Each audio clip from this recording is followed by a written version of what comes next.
Hola a todos, en el vídeo de hoy vamos a hablar un poco y a desvelar algunos errores y mitos que existen sobre la alimentación infantil. En primer lugar, el primer punto que vamos a tocar va a ser la desinformación que existe en el ámbito familiar sobre algunas recomendaciones nutricionales. En nuestra sociedad son repetitivos algunos mensajes que van dirigidos a la obtención de una buena alimentación, como por ejemplo el incremento de frutas y verduras, o la limitación de bollería y dulces en la alimentación pediátrica. Sin embargo, otros mensajes apenas penetran en el ambiente familiar. Un ejemplo que vamos a ver hoy es el desayuno adecuado. Es común en nuestro medio que no se preste especial atención a la importancia que tiene el desayuno. En el estudio ENKID se constata que un 8,2% de los niños españoles de este grupo etario no desayunan y que el 32% ingieren en él menos de 200 calorías. Su proporción desde edades tempranas es fundamental para unas correctas normas nutricionales, es decir, en el desayuno deberíamos incluir preferentemente hidratos de carbono por su mejor control de la saciedad y una más baja proporción de alimentos ricos en grasas.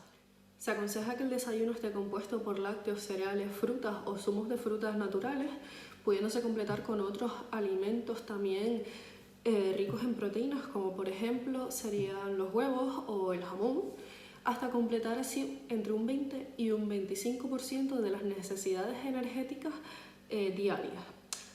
Además, es necesario que se tomen entre 10 y 15 minutos para hacer el desayuno, sentados en una mesa, a ser posible en un ambiente familiar y tranquilo, relajado.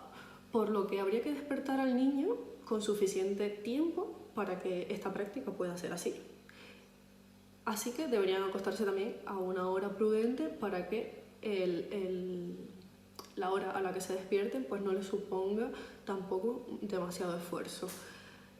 Además, un buen desayuno contribuye a un aporte nutricional más adecuado y evita o disminuye el consumo de alimentos inapropiados a lo largo del día, como por ejemplo serían bollerías, zumos para saciarse, ya que se quedan con la sensación de tener un poco de hambre. Entonces esto lo podemos evitar si hacemos un buen desayuno y después podemos suprimir todo este tipo de alimentos que no serían pues apropiados. Además, si conseguimos evitar o disminuir el consumo de alimentos inapropiados, como ya mencioné antes, bollería, zumos de caja, es decir, bastantes ultraprocesados, pues podemos contribuir a la prevención de la obesidad infantil, además de mejorar el rendimiento intelectual y el físico de los niños y su actitud ante el trabajo escolar. Lo que vamos a hablar hoy es de las ideas heredadas y que no están siendo contrastadas, sino que se van contando de generación en generación y nos las vamos creyendo sin comprobar que esa información es cierta o no. Un ejemplo de estas ideas heredadas, por ejemplo, son los alimentos que despiertan instantáneamente la idea de producción de alergia. Es decir, hay una creencia muy extendida en responsabilizar a las fresas, como ejemplo de alimento, a ser un alimento que produce alergia. Sin embargo, dentro de las familias de las rosáceas, a las que pertenecerían las fresas, es el melocotón el que encabeza la lista de reacción alérgica. El tema de las fresas iría ligado a la alimentación complementaria, porque sería una de las frutas que serían complementarias en la alimentación de un niño.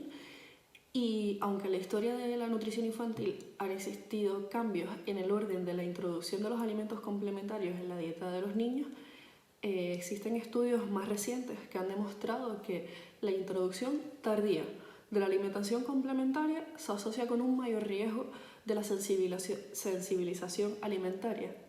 Es por esta razón por la que no se puede hacer caso a todo lo que nos dicen o creemos que es cierto porque viene de hace años, sino que tenemos que contrastar la información que se nos dice de fuentes fiables. Del que tenemos que hablar hoy es de la información contrapuesta que tenemos. Un ejemplo de ello es el mensaje tan extendido en la actualidad sobre los prejuicios de la leche de vaca en la salud de la población pediátrica, es decir, los niños alegando razones confusas que no han sido probadas con un criterio científico. y así se ha ensalzado con el consumo de leches vegetales y bebidas de soja.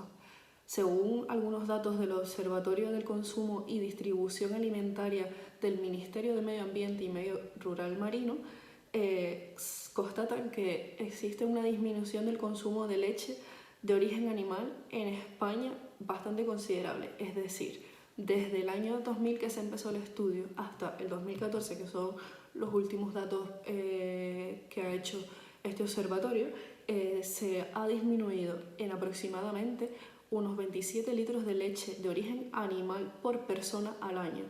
Es decir, la disminución ha sido bastante importante y es cierto que la leche de vaca puede producir problemas de intolerancia a la lactosa o alérgicos a las proteínas de la leche de vaca o enfermedades metabólicas como por ejemplo la galactosemia. Pero también es verdad que en el resto de la población infantil, es decir, este porcentaje de niños o niñas que no son intolerantes a la lactosa, ni a la proteína de la vaca, ni nada de esto, pues a esos niños la leche de origen animal solo les produce beneficios, y que son los mismos beneficios que se han venido produciendo a lo largo de la historia de la alimentación infantil. Lo que pasa es que hay información contrapuesta en la actualidad que hace creer que es mejor otro tipo de leche o bebidas de soja, y esto pues no ha sido contrastado con un criterio científico. Por último, en el vídeo de hoy vamos a tener la mitificación del alimento natural. Es decir, está muy extendida en el campo de la alimentación la idea de que lo natural es lo sublime y lo artificial es criticable y no recomendable. Esta idea no es del todo correcta y surge de una mitificación de lo natural frente a lo artificial, sin que esto tenga una base real. Es decir, por definición, todos los alimentos son naturales, aunque lógicamente casi todo lo que comemos está siendo modificado por la tecnología alimentaria, que ha contribuido a conseguir productos de mejor calidad y de mayor estabilidad. Es decir, a lo que me quiero referir con esto es que tenemos que tener criterio, porque, por ejemplo, las setas venenosas son naturales, no están modificadas por la tecnología alimentaria, y esto no quiere decir que las setas venenosas sean mejores que las fresas que han sido producidas en un invernadero por el hecho de que crecen libremente en la naturaleza. Es decir, tenemos que tener criterio y tener un poco de cuidado con lo que creemos que es mejor o no por ser natural o no, porque es verdad que hay alimentos naturales que no son mejores que los que han sido modificados. Entonces, como vengo diciendo desde el principio del vídeo, tenemos que tener criterio, tenemos que saber contrastar la información. Bueno, pues como hemos visto a lo largo del vídeo, existe mucha información muy variada sobre alimentos que pueden ser mitos, errores, creencias heredadas. Entonces, lo que quiero que hagan después de este vídeo es que piensen en información que se les haya contado y que ustedes crean, que hayan leído, lo que sea, que ustedes crean que es un error, un mito o una creencia heredada, y que busquen información y contrasten.